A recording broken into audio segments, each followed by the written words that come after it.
Bonjour à tous, j'espère que vous allez bien. Quand un film Star Wars sort au cinéma, il est accompagné d'un roman, ajoutant au passage des éléments supplémentaires sur le film dont il est tiré. L'épisode 9 de la saga Skywalker est sorti dans les salles de cinéma le 18 décembre 2019 en France et n'échappe pas à cette règle. Son roman est en effet écrit par Ray Carson et sera disponible le 17 mars aux États-Unis et le 9 avril en France. Le site StarWars.com nous a fourni de nouvelles informations sur le roman du film le 17 février 2019. Nous apprenons en effet que le roman comprendra des scènes coupées de l'ascension de Skywalker, des scènes qui n'ont donc pas été conservées dans le montage final du film.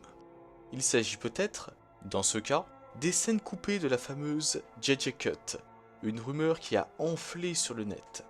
D'après l'utilisateur de Reddit qui a fait part de cette JJ Cut, Disney aurait supprimé plusieurs scènes réalisées par J.J. Abrams dans le but de décrédibiliser ce dernier, ayant signé un contrat avec Warner Bros.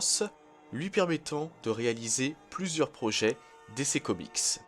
Devant à l'origine durer environ 3 heures, l'ascension de Skywalker serait ainsi passée à une durée de 2h37, c'était la durée qui avait été communiquée au cinéma, avant de finalement être de nouveau réduit à 2h22. Et parmi ces scènes, il y aurait celle des esprits de force, des anciens Jedi, qui devaient apparaître physiquement lors de la bataille finale. Pour rappel, ces derniers se contentent d'un caméo vocal dans le film. Je vous ai mis le lien de ce post sur Reddit dans la description de la vidéo si vous souhaitez avoir plus de détails sur ce qui a apparemment été changé sur le film. On est d'ailleurs actuellement en plein mouvement de Release the JJ Cut. Certains fans ont même lancé une pétition pour que la version de 3 heures du film sorte. Elle est dans la description si vous souhaitez la signer.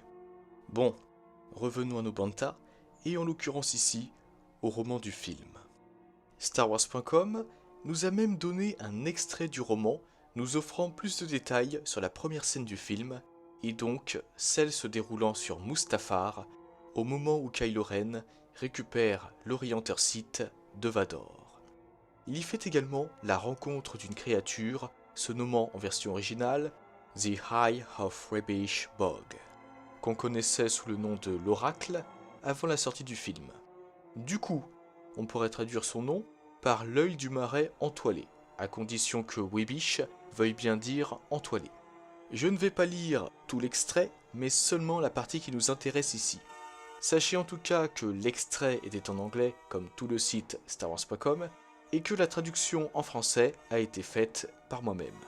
Il se peut donc que ce soit différent dans la version française du roman, qui sera disponible le 9 avril. Si vous souhaitez lire l'extrait dans son intégralité, vous avez juste à cliquer sur le lien qui se trouve dans la description de la vidéo. Il y a entre autres une discussion entre le général allégeant Henrik Pride et le général Armitage Hux à bord du Steadfast.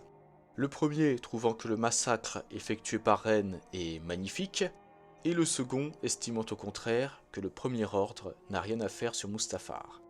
Bien, lisons la partie de l'extrait concernant l'œil du marais entoilé. Kylo traversait les arbres à coups de sabre laser. La malveillance s'avançait, avec une obscurité qui n'avait rien à voir avec le cycle jour-nuit de la planète. Mais ce n'était pas pour cela qu'il avait gardé son arme prête. Il refusa de la ranger parce que, pendant un bref instant, alors qu'il venait à bout des Mustafariens, il l'avait sentie. Elle l'observait. Il était désormais sur ses gardes et ne s'arrêterait pas tant qu'il n'aurait pas récupéré ce pourquoi il était venu. Par un accord mutuel silencieux, les Stormtroopers qui l'accompagnaient refusèrent de le suivre dans les bois, ce qui lui convenait parfaitement. Il préférait y aller seul. Plus que quelques pas avant que le sol ne devienne détrempé, la brume s'épaissit. Une petite éclaboussure lui fit comprendre qu'il avait été repéré. Les arbres s'ouvrirent par la suite sur un petit lac aux eaux saumâtres, bordé de tous côtés par la forêt, et de gros blocs noirs ressemblant à des rochers de forme étrange. Non, pas des rochers, nota-t-il en y regardant de plus près, mais plutôt des vestiges tombés du château de Dark Vador. Un film huileux glissa sur la surface immobile du lac, Mais alors que Kylo approchait, l'eau bouillonna au centre, envoyant de minuscules vagues sur ses bottes. Un géant émergea, une créature dépourvue de poils, luisant d'humidité, des morceaux de détritus du lac accrochés à sa peau pâteuse. Ses yeux étaient fermés, mais il pouvait toujours voir, d'une certaine façon, car une seconde créature avec de longues pattes d'araignée se trouvait sur sa massive tête chauve. Les deux créatures vivaient en symbiose. Kylo sentit la douleur du géant, comme s'il était l'esclave de l'araignée qui s'y accrochait. Pourtant, il ne pouvait pas non plus survivre seul. La créature araignée prit la parole. « Je suis l'œil du marais entoilé. Je sais ce que vous cherchez. Tu vas me le donner, dit Kylo. L'œil pencha la tête, faisant un grincement sinistre. Il fallut un moment à Kylo pour réaliser que la créature se moquait de lui. « Pas besoin de ça, dit l'œil. Pensez-vous vraiment que mon seigneur l'aurait laissé sous la tutelle de quelqu'un qui pourrait être influencé par un tour de force? Non, il supposa que non. Vous êtes à sa recherche depuis un moment, n'est-ce pas? Je dois vous avertir, notre planète ardente brûle la tromperie. Si vous continuez sur cette voie, vous découvrirez qui vous êtes vraiment. » Kylo commença à s'impatienter. Il se contenta d'observer la créature en silence. « Très bien, » dit la créature, comme déçue que Kylo ne fasse pas preuve de courtoisie. « Conformément au souhait du Seigneur Vador, vous avez vaincu mes protecteurs et vous l'avez mérité. Son orienteur. » Le géant aveugle, se trouvant sous l'œil, sortit son énorme main de l'eau et la pointa vers une petite île du lac. Sur cette dernière se trouvait une structure en pierre, ressemblant à un autel. Kylo désactiva son sabre laser et l'accrocha à sa ceinture. Il pataugea dans le lac peu profond, trempant ses bottes et son manteau. L'eau était tiède, et la boue sous celle-ci lui collait aux pieds. Il ignora tout cela, atteignant un objet de forme pyramidale. Ce dernier tenait convenablement dans sa main, lourd et chaud, et il le fixa un instant, perdu dans sa lueur rouge. Les côtés étaient en verre gravé, encadrés de résine grise foncée. La lumière cramoisie, se trouvant à l'intérieur, semblait pulser faiblement. Ren avait parcouru un long chemin pour cela, et pourtant il hésita, regardant l'orienteur avec méfiance. « Il vous guidera dans les régions inconnues, » dit l'œil, « au monde caché d'Exégol. À lui. » Qui qu'il soit, la transmission censée provenir de Palpatine avait atteint les coins les plus reculés de la galaxie. Kylo l'avait mémorisé. Le travail de plusieurs générations est enfin terminé. La grande erreur a été corrigée. Le jour de la victoire est à portée de main. Le jour de la revanche. Le jour des Sith. Il n'était pas sûr de ce qu'il devait croire, mais il était juste de deviner que Kylo n'était pas le seul à chercher des réponses. D'autres suivraient le même chemin et viendraient à Mustafar, tôt ou tard, à la recherche de cet objet précis.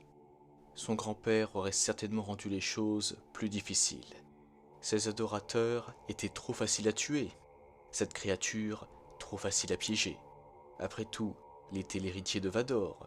L'objet lui appartenait. En y regardant de plus près, les gravures dans le verre se clarifiaient en motifs. Une carte stellaire. Les marques s'alignaient. Quelque chose remua profondément en lui, suggérant un savoir et un pouvoir anciens, et il ressentit une vague de triomphe. Tout cela en valait la peine. Détourner des vaisseaux, envoyer des espions, retrouver de vieux enregistrements, endurer la désapprobation de cet idiot de Hux. Tout cela pour le trouver. Kylo leva les yeux et fut surpris de découvrir que l'œil du marais entoilé avait disparu, de nouveau sous la surface du lac, comme si rien n'y vivait. Combien de temps était-il resté à regarder l'orienteur? Kylo Ren ne perdit pas plus de temps. Le sang séché démangeait la peau de son visage, et ses bottes et son manteau étaient détrempés par l'eau du lac. Mais au lieu de retourner à son vaisseau de commandement, le Steadfast, il renvoya tout le monde à ses tâches régulières et sauta dans son Whispertelieu modifié pour faire la prochaine partie du voyage seul. Personne ne s'y opposa. Il connecta l'orienteur à son ordinateur naval, en attachant des ports sur les gravures en verre. L'interface de navigation s'éclaira avec de nouvelles informations, mais déclencha également un avertissement, car ses coordonnées l'emmèneraient au-delà des régions occidentales, dans les régions inconnues. Kylo annula l'avertissement et passa en vitesse lumière. Les étoiles se transformèrent en flux de matière. Les régions inconnues étaient restées inexplorées car un réseau chaotique d'anomalies avait créé une barrière presque impénétrable à l'exploration. Seuls les plus téméraires ou désespérés s'y aventuraient. Criminels, réfugiés et, si les informations étaient vraies, vestiges de l'ancienne flotte impériale qui avait refusé d'accepter l'autorité de la Nouvelle République. Quelques planètes avaient été découvertes, mais leur population demeurait petite et leur commerce avec le reste de la galaxie était limité par le risque de navigation. Les Sith et les Jedi avaient trouvé des chemins vers des mondes encore plus dangereux et plus cachés. Du moins, c'est ce que disaient les légendes. Et les sauts de coordonnées spécifiques et soigneusement effectués, nécessaires pour naviguer en toute sécurité dans les anomalies, étaient parmi leurs secrets les plus étroitement gardés. Le voyage en vaudrait la peine. Quelqu'un était là, prétendant être lui-même l'empereur, et Kylo pouvait déjà sentir des vagues de doute au sein du Premier Ordre. Après tout ce qu'il avait fait, après tout ce qu'il avait sacrifié pour devenir le suprême leader, qui oserait le défier maintenant? Et c'est là que se termine l'extrait. Il était donc prévu à l'origine que l'œil du marais entoilé soit présent lors de la scène sur Mustafar et qu'il permette à Kylo Ren de récupérer l'orienteur Sith de Vador. On y apprend d'ailleurs que c'est Vador lui-même qui a confié l'orienteur à cette créature. Peut-être que nous aurons plus d'informations d'ailleurs sur cette dernière dans la nouvelle série de comics Dark Vador qui a débuté le 5 février aux États-Unis. Comme l'a expliqué StarWars.com, la scène avec l'œil du marais entoilé fait partie des scènes coupées de l'ascension de Skywalker. On est donc en droit d'espérer que la scène avec les esprits de force des anciens Jedi, apparaissant physiquement, soit dans le roman. C'est vraiment dommage que cette scène ne soit pas dans le film, mais la voir dans le roman, ce serait mieux que rien. Et voilà les amis, cette vidéo touche à sa fin. J'espère qu'elle vous a plu, et n'hésitez pas à me donner votre avis sur la scène avec l'œil du marais entoilé. Auriez-vous aimé que cette scène soit dans le film? Et que pensez-vous de la rumeur faisant part d'une JJ Cut? N'hésitez pas à me dire tout ça en commentaire. Étant donné que le roman devrait comprendre d'autres scènes inédites, aimeriez-vous aussi que je fasse d'autres vidéos de ce genre lorsqu'il sera disponible? C'est-à-dire que je vais lire l'extrait du roman comprenant une scène coupée et que je vais ensuite analyser ce passage. Pour que vous ayez les informations au plus tôt, je prendrai la version originale du roman qui sortira le 17 mars. Sur ce, je vous souhaite une excellente journée ou une excellente soirée, que la force soit toujours avec vous, et moi je vous dis bye. Si tu as aimé cette vidéo, mets un pouce bleu ou je te coupe la main. Partage-la à tes proches. Je préfère me ou tes suicider. amis qui aiment Star Wars. Et abonne-toi Jamais. pour rejoindre l'Empire Galactique pour que nous puissions régner sur la galaxie.